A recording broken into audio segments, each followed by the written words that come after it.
At Pater, back to the Bible. Jika kita tidak percaya kepada kebenaran Tuhan yang menyelamatkan manusia, berarti kita percaya kepada dusta iblis yang menipu, menyesatkan, dan membawa kepada kebinasaan yang kekal. Kristen memaksa Yesus harus mati.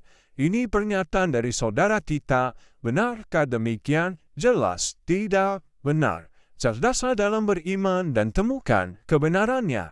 Yang pertama, Yesus mati disalibkan karena salib mempunyai arti. Orang yang mati disalibkan adalah orang yang mati terkutuk sebagai pemberontak dan penjahat.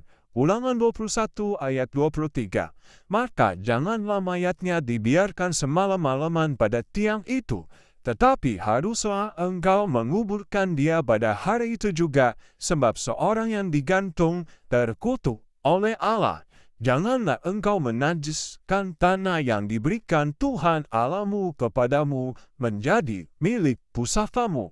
Yang kedua, Alkitab terbukti benar. Nubuatan Tuhan sesuai dengan penggenapannya dan apa yang terjadi pada diri Yesus. Yesaya 4:53 ayat yang kelima. Tetapi dia tertikam oleh karena pemberontakan kita. Dia diremukkan oleh karena kejahatan kita. Ganjaran yang mendatangkan keselamatan bagi kita ditimpakan kepadanya. Dan oleh bilur-bilurnya kita menjadi sembuh. Yang ketiga, salib juga mempunyai arti. Kasih kepada Tuhan dan kepada manusia. Tuhan mengasihi manusia supaya manusia dapat mengasihi Tuhan dan sesama. Jadi, bukanlah kebetulan kematian Yesus di atas kayu salib, dan salib adalah lambang kasih. 1 Yohanes 4 ayat yang ke-10. Inilah kasih itu, bukan kita yang telah mengasihi Allah, tetapi Allah yang telah mengasihi kita, dan yang telah mengutus anaknya menjadi pendamaian bagi dosa-dosa kita. Yang keempat adalah fitnah dan hoak. Kami Kristen memaksa Yesus harus mati, tetapi justru Tuhan sendirilah yang sudah memberitahukannya di dalam firman-Nya. Jika saudara mengatakan Yesus tidak mati, berarti saudara memutarbalikkan fakta dan sejarah, mengikuti keinginan iblis yang telah berdusta. Yesus tidak mati disalibkan. Yang kelima, jika Yesus tidak mati, berarti saudara telah menuduh dan memfitnah Tuhan telah berdusta di dalam firman-Nya, dan saudara membuat kebenaran sendiri dengan asumsi saudara, ataupun dengan fitnahan saudara, tuduhan saudara yang tidak benar. Yang keenam, jadi sebenarnya saudaralah yang memaksa Yesus tidak mati, karena hanya mau mencocokkan dengan kitab yang saudara percayai. Padahal tidak ada buktinya Yesus tidak mati disalibkan. Saudara tidak akan dapat merubah fakta sejarah dan kebenarannya.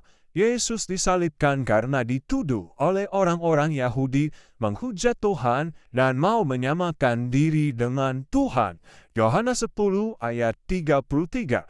Jawab orang-orang Yahudi itu, bukan karena suatu pekerjaan baik maka kami mau melempari engkau, melainkan karena engkau menghujat Allah, dan karena engkau sekalipun hanya seorang manusia saja, menyamakan dirimu dengan Allah.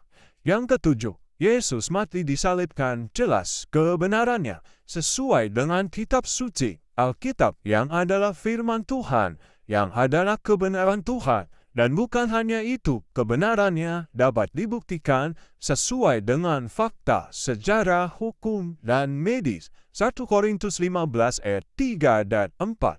Sebab yang sangat penting telah kusampaikan kepadamu, yaitu apa yang telah kuterima sendiri, ialah bahwa Kristus telah mati karena dosa-dosa kita sesuai dengan kitab suci, bahwa ia telah dikuburkan dan bahwa ia telah dibangkitkan pada hari yang ketiga sesuai dengan kitab suci. Kesimpulannya, usaha saudara sia-sia mau menyatakan Yesus tidak mati disalibkan karena kebenaran tidak akan dapat dikalahkan oleh kebohongan. Back to the Bible. Kembalilah kepada jalan dan jalan yang benar. Ikutilah Taurat dan Injil. Di dalamnya ada petunjuk cahaya kebenaran. Tuhan memberkati.